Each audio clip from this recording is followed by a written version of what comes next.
Good afternoon, and thank you.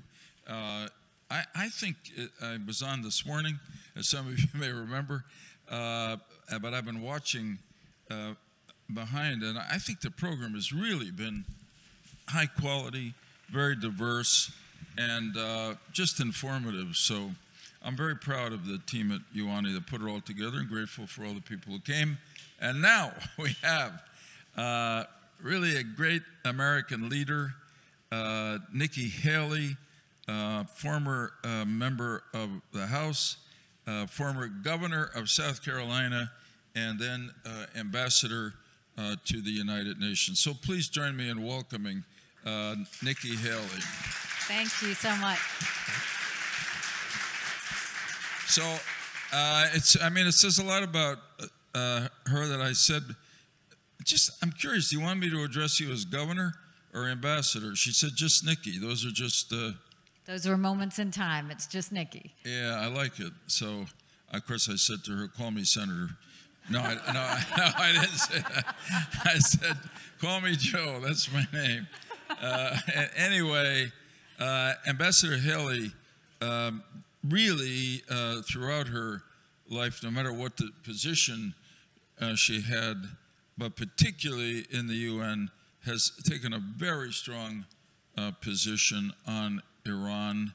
I must say also, it's relevant but not directly on topic. She's just been a passionate and effective supporter of the U.S.-Israel relationship and the security of the State of Israel, and I thank her for that as well. So let's start with a really general question, since this is United Against Nuclear Iran. Why have you focused on Iran? What draws you there? Well, first of all, it's a pleasure to be here. I want to thank UANI and Ambassador Wallace and the team for really doing work that I think matters. And, you know, it takes everything I have not to walk into the doors of the United Nations and just rattle that cage. I mean, it is just unthinkable, some of the things that we're watching happen. But if you look at Iran, I mean, it's pretty simple. It's the #1 state sponsor of terrorism. That should tell you everything you need to know. The idea that, you know, we're watching this administration fall all over themselves to get back into the Iran deal, the idea that the Europeans want to go and entertain this again, we need to be reminded of what this regime is and who they are. Look at the strikes that they've done on military bases trying to get U.S. soldiers. Look at the idea that they have spread terrorism around the world. Look at the idea that they say death to America, death to Israel every day. That's a regime that isn't looking to get into a deal. Look at the protests happening on the streets of Iran right now. That's not a legitimate regime that needs to be entertained. That's a regime that needs to be dealt with and held accountable for everything that they continue to do. They've never kept a promise. They've never kept a promise. They're not going to keep it now. Well, I could not agree with you more. And I think, you know, I found, Nikki, that when I started to get involved actively in foreign policy in the U.S. Senate, that a lot that I learned from my life, but also from politics in the state of Connecticut, really related. And what you just said reminded me of that, because there were certain people in Connecticut politics who I would be reluctant to work with because they had a reputation for not keeping their word. And the Iranians are just habitual, almost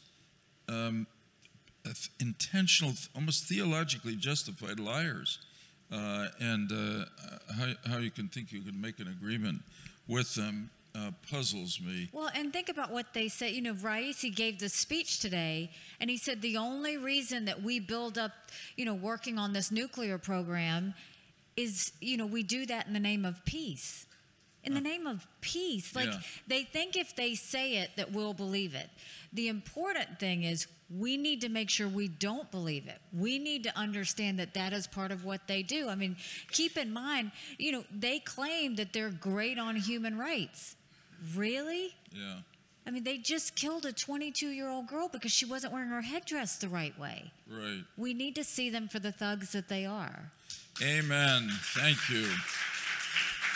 So, maybe it's a softball, as we used to say, but I wanted to ask you, give me your reaction to what you just talked about, Raisi at the United Nations. First, I could go on and on about this. I have been red listed with the FBI as much as many people who served in the last administration. We've gotten the knock on the door, saying that, look, there's threats out against you. But let's take it a step further. This is a regime that has struck military bases trying to kill U.S. soldiers. But this is also a regime that did assassination attempts on Americans here in our country. Why did President Biden, why did the administration approve a visa for him to go give a world speech in New York City? It's unthinkable that we would have given him that visa. So you probably dealt with this, but one of the conventional responses to that is, well, the United Nations happens to be here. The U.S. can't deny visas to national leaders coming into the country. What's your reaction to that? I am all for America being a good host. I'm not all for America being a stupid host. There is not another country that would allow assassination attempts on their soil and still allow those leaders to come through. I mean, look at what happened in the United Nations with the Security Council a few years ago when Russia tried to poison, those in the UK. I mean, all the sanctions came down. Everybody got upset. Why should we be the ones that's so nice that we're like, yes, he tried to kill some Americans. Yes, he's got some red listed, but let's be nice hosts and give them the ability to give a speech. No, you have to change it when it gets to that. Look at what he did to Salman Rushdie. I mean, do we really want to wait until someone is killed before we say, oh, yes, maybe that's not a good idea that we do that? Yeah. No, I couldn't agree with you more. There is some precedent here, too, that at one point, might have been under President Reagan, Yasser Arafat was denied. Now, of course, he wasn't the head of state, but he was denied a visa to come into the UN because the PLO had clearly at that point been involved in some kind of terrorist attack that had killed Americans. And that is comparable. And of course, I was busy here, so I didn't see the speech, but he used it as a platform for deceit. I mean, the outrage in our country to hold up a picture of Soleimani, who was responsible for killing really hundreds of Americans, particularly in Iraq during the war when they were training. Soleimani was in charge of the program, training Iraqi Shias to go back and blow up Americans, and sadly, they did on many occasions. So I couldn't agree with you more on that.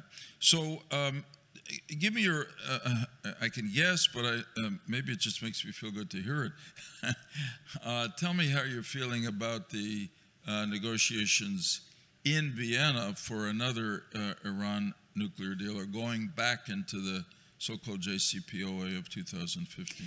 Well, I think it warrants knowing kind of the history. If you look at when the Obama administration, I think they were well-intentioned, that they wanted to try and figure out what to do with Iran. The problem is all they were doing was kicking the can down the road. They were just trying to stall Iran. They weren't trying to stop Iran. So there's a difference there. So when they were trying to stall Iran, that didn't work. And so when we came in and President Trump was looking at the deal, because Obama didn't do it through Congress, Congress passed a bill that said every 90 days, a president would have to look at the deal and say, is it in our best national security interest to stay in that deal? I asked President Trump at the time, because we were wondering whether to stay in the deal or not. I said, will you let me go to the International Atomic Energy Agency in Vienna, let me ask them the questions about the deal, and let me come back and make the case for why you should get out of the deal. And I said, and if it looks like it's on the up and up, I'll tell you that too. So he let me go to Vienna. I went to Vienna and I asked the IAEA. I said, we know a lot of the research is happening in the universities. How often do you inspect the universities? They said, we don't inspect the universities. I said, okay, well, we know the production is happening in military installations. So how often are you inspecting the military installations? They said, we're not allowed to check any military installations. So I said, okay, what is it exactly that you inspect? They said, if we get a tip that there's some activity, then we give them 90 days, and then we go and we inspect. Now, they can clear out a warehouse in 90 days with no problem. That's when I came back and I told President Trump, I said, we have to get out of the Iran deal. They were already violating multiple UN resolutions. So we got out of the Iran deal. The key now to understand is we should not even be entertaining getting into an Iran deal if Israel and the Arab countries aren't at the table. It's their neighborhood. It's their neighborhood. Right. So, I mean, good for you. There is such an unfairness and frankly, a foolishness or a mistake, let me put it that way, of American foreign policy that the people most affected by Iran are the ones we seem to have consulted least. We're at the table in Vienna with our European allies, but also with Russia and China, who are not our friends, don't wish us well, and yet the Arabs and the Israelis are kept out. I just was part of a UANI delegation that visited Saudi Arabia, and one of the Saudi leaders, it's a little bit like what we're all thinking, but I thought he put it very well. He said, for a long time, the U.S. had a real dilemma in its foreign policy toward the Middle East because you had two groups of friends who were enemies with each other, namely the Arab world and Israel. Mm-hmm. But now you have big parts of the Arab world and Israel collaborating with each other in some ways because of our shared fear and concern about Iran, and you, U.S., seem to be coming in on the side of Iran and not talking to us about what's going on and there. none of them understand why we're doing this. None of them understand why we're trying so hard to get back into the deal. Saudi Arabia deals with the Houthis all the time in Yemen, and they know that Iran's fueling them. They know that Iran's fueling Hezbollah in Lebanon. They know that Iran's fueling, Hamas in Gaza. Why are we turning a blind eye to what's happening? And the Arab countries know that Iran can't be trusted. Right. So if they're telling us not to do it, if Israel, who deals with that threat every day, is telling us not to do it, why is the U.S. trying so hard to get into a deal when Iran won't keep their promises? It really is something that's naive and it's dangerous. Yeah, I agree. I mean, to me, there's no rational answer for it. I mean, people give answers about why the Biden administration is so committed to trying to get back into the JCPOA. And part of it is that it's sort of a holdover from the Obama administration in which the agreement was seen to be a really major accomplishment. But it didn't work. And the Iranians, as you found out, weren't keeping their word, weren't allowing the inspections. Incidentally, the role that you played is really a historic accomplishment in helping to bring back a report to President Trump that encouraged him to withdraw from the agreement. Well, and I think look at now what Iran's demands are to get back into the deal. Go ahead. So now they're basically saying, we'll get back in the deal on two conditions. One, if you promise that no matter who's president, you stay in the deal, America never gets out of the deal. And two, you drop the investigations that the IAEA are doing where they found that they were guilty for violating it. I mean, that tells us so much. True. And so we need to start really looking at the fact that they really don't want a deal. They want the plane loads of money. so that they can go on and continue their terrorist activity. So, we have to start looking at them in a much different way than we've looked at them before. This is not a situation of, okay, maybe they'll be good this time. This is a situation that they want to be paid off. So are you going to agree to pay them off? Right. Or, when they're going to continue to hide their plans? Or are you going to be smart and say, we're not going to put up with it anymore? Yeah, so that's it. Hopefully we'll be smart. If we pay them off again, they'll do exactly what they did last time, which is not to use the billions of dollars they received to meet the needs of their people, but to first put money into their own pockets, because they're a very corrupt regime in Tehran, but then to support terrorism and aggression throughout the Middle East, and to invest money in developing their own missile program and nuclear weapons, which, of course, threaten all of our allies in the Middle East and us as well. The people who disagree with what you and I are saying now about these negotiations say, there's only two choices here with Iran. It's either to negotiate with them or to have a war. So you want to have a war? So that's why we negotiate. How do you respond to that? That's a false premise. That's what they say when they're being lazy. The real answer is that we have to go and nip it in the bud. And the way you do that is all the money going to Iran is not going to feed their people. It's going to feed their nuclear program. It's going to do bad terrorist activity. So you sanction them, you isolate them, and you do it in such a way that the people of Iran win by getting rid of the regime, but also the fact that the regime can't do any of the bad things they want to do. This is about money at the end of the day. They want money. It would be foolish of us to give it. And then for them to say, oh, or there will be war. Right now, all you got to do is look, they're supplying drones to Russia to go and do, bad things to Ukraine. They have one intention, and that is to, continue to beat the West, defeat all the good democracies out there, and continue to try and get their ideology out there. We need to be smart. We can't be intimidated. So, here. I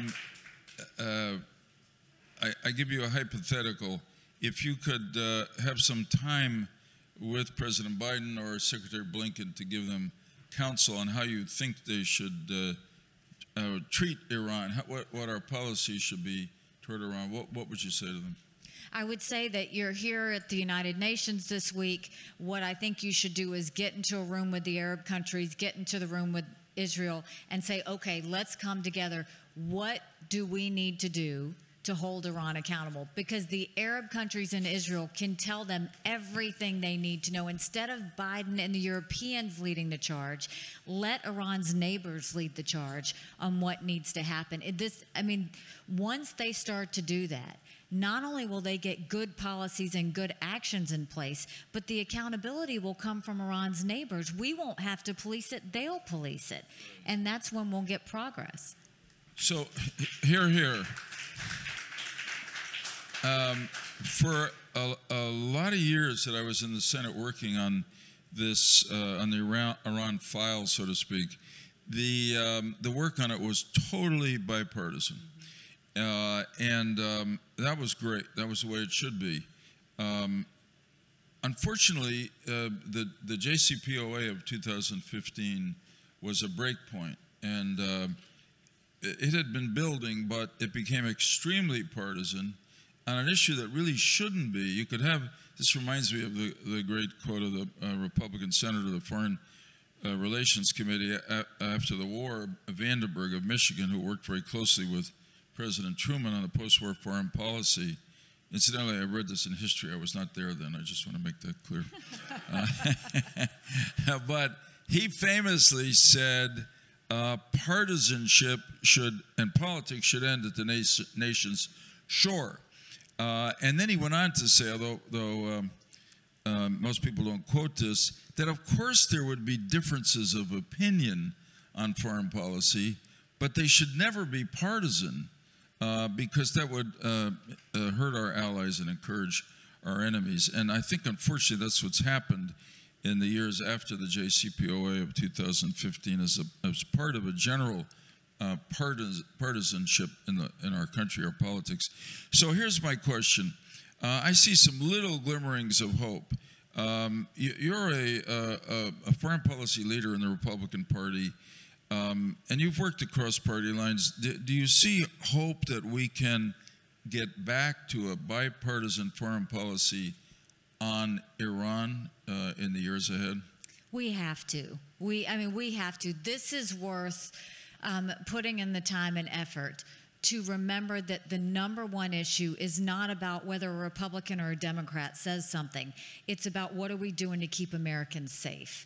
What are we doing to keep Americans from being taken hostage? What are we doing from having Americans being assassinated on U.S. soil? What are we doing to make sure that we are reducing the amount of terrorism? That is not partisan. It should not be partisan. The problem is you've got a few people whose egos are all built into this Iran deal. And what we need them to do is step away from it and say, what's in the best interest of the country? What's in the best interest of our allies? It doesn't matter. We know that you tried to negotiate the deal. We appreciate that you tried to negotiate the deal. But real leadership is when a deal doesn't work, having the courage to say it didn't work and take a different path. So I think that right now you have a lot of Democrats who really do see the dangers of getting back into the Iran deal. You've got a lot of Republicans who see the dangers of getting into the Iran deal. But if the administration would admit that this is dangerous, everybody would go along with it. And so I think that's why it's so important when we count on the Biden administration to step up. But, you know, when I was looking at the speech today, I saw John Kerry out there, and, you know, this was his baby. Yeah. And I think that, you know, I appreciate that, but him sitting on the National Security Council actually hurts us because I think he just wants to see this continue. And someone has to have the courage to say it didn't work. It didn't work, yeah. And our allies, again, as you've said, in the Middle East, Arab and Israeli, know that it didn't work. So I know you know that after the 2015 agreement, that Congress, in some ways, I guess to maybe almost, for those who didn't vote, who didn't vote against the deal, almost an act of penitence. I may be thinking in these terms because we're approaching the high holidays when we repent for all our transgressions. But they passed something called INARA, which is a law that requires the president to bring any agreement, a new agreement with Iran, to Congress. Ultimately, ultimately, it looks to me like the House might reject an agreement because they've had a good bipartisan group there against it. A lot of Democrats, more than I would have guessed, fortunately. Senate maybe too, but it would take enough Democrats to get to the 60 votes. And then the president can veto it, which I presume he will, a resolution of rejection. Pretty hard to imagine they could get 2/3. Mm-hmm. But at least it would, in our opinion at UANI, educate people to how much disagreement there is about it. So I guess my question is, if the worst happens and there is an agreement with Iran, and it's a bad one, do you think it'll survive? I mean, I hope not. I hope that this doesn't have to go back to what we saw in the Obama administration, where Congress is trying to, you know, find ways to go around it to see if we can do that. If it does survive, it'll die in 2024. You know, because, and that's what Iran knows is going to happen. They know when the next president comes in that they're not going to stay in the deal, and that's why Iran's trying to get the flood of cash now, knowing that it's going to end, but that's really what they're trying to do. And so we need to see that for what it is. And I think, you know, also just reminding everyone at what Iran continues to do and say. You know, all you had to do was watch his speech today to know that that's an issue. All you got to do is talk to hostages' families to know. All you have to do is see the assassination. There's so many things that it makes you wonder, why would you want to do a deal? And, oh, by the way, the U.S. isn't allowed in the room to negotiate the deal, so our key negotiator of all countries is Russia. So we're allowing on one enemy to negotiate with another enemy for us. Yeah. It's lunacy. It's lunacy. I agree. It's Orwellian. It's hard to imagine. It almost seems like fiction, and it's so contrary to the interests of our country. I appreciate what you said about 2024, because I have assumed, I'm not going to ask you, because this is not a political setting, whether you're going to be running for president in 2024. I'm going to ask a more general question.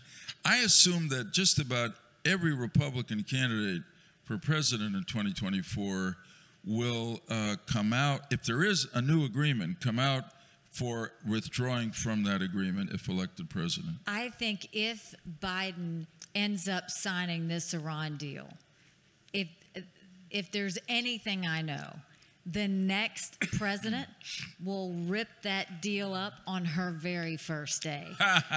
Okay. Well, that actually gives us some comfort in a way. It won't be long lasting. And you know, if that happens, if that happens in the campaign, that the Republican candidates take that position, it may encourage some courageous Democrat to take the same position against the agreement. It's less likely to happen. And all seriousness aside, it's that flood of cash we can't have going. That's the dangerous part. It's not a piece of paper. It's the amount of cash that would flow into Iran that would put so many people in so many countries in danger. Yeah, I agree. And we're not speculating. We're not being paranoid or just full of anxieties, because that's exactly what the Iranian government did with the billions they got from the first agreement. And we're getting close to the end of the time. It's a big question, but answer it as you want. As we look at the challenges to the U.S. in a very unstable time in the world, Russia and China are obviously in different ways major challengers. So how do you relate their challenges to what Iran represents as a threat to us? Well, we need to look at what's happening, because Russia and China are coming together. They have named each other as ultimate partners, which you know that when a dictator says that, you need to believe them. But they have made Iran their junior partner. So now you have to look at not just Iran as being this bad actor over here, but Iran actually being tied to Russia and China, and that their number one goal is not liking each other, but is trying to destroy the West. Right. And, you know, if there's anything we've learned is when a dictator says they're going to do something, we need to believe them. Putin said he was going to take Ukraine, he did it. China said they were going to take Hong Kong, they did it. Putin said Poland and the Baltics will be next, we need to believe them. China says Taiwan is next, that's going to happen. Iran's going to be in the mix of all of that. Correct. And that's one more reason that we have to make sure that if this is what their agenda is, we need to isolate them in a way and get not just us, but our allies very strong to be prepared for whatever is coming next.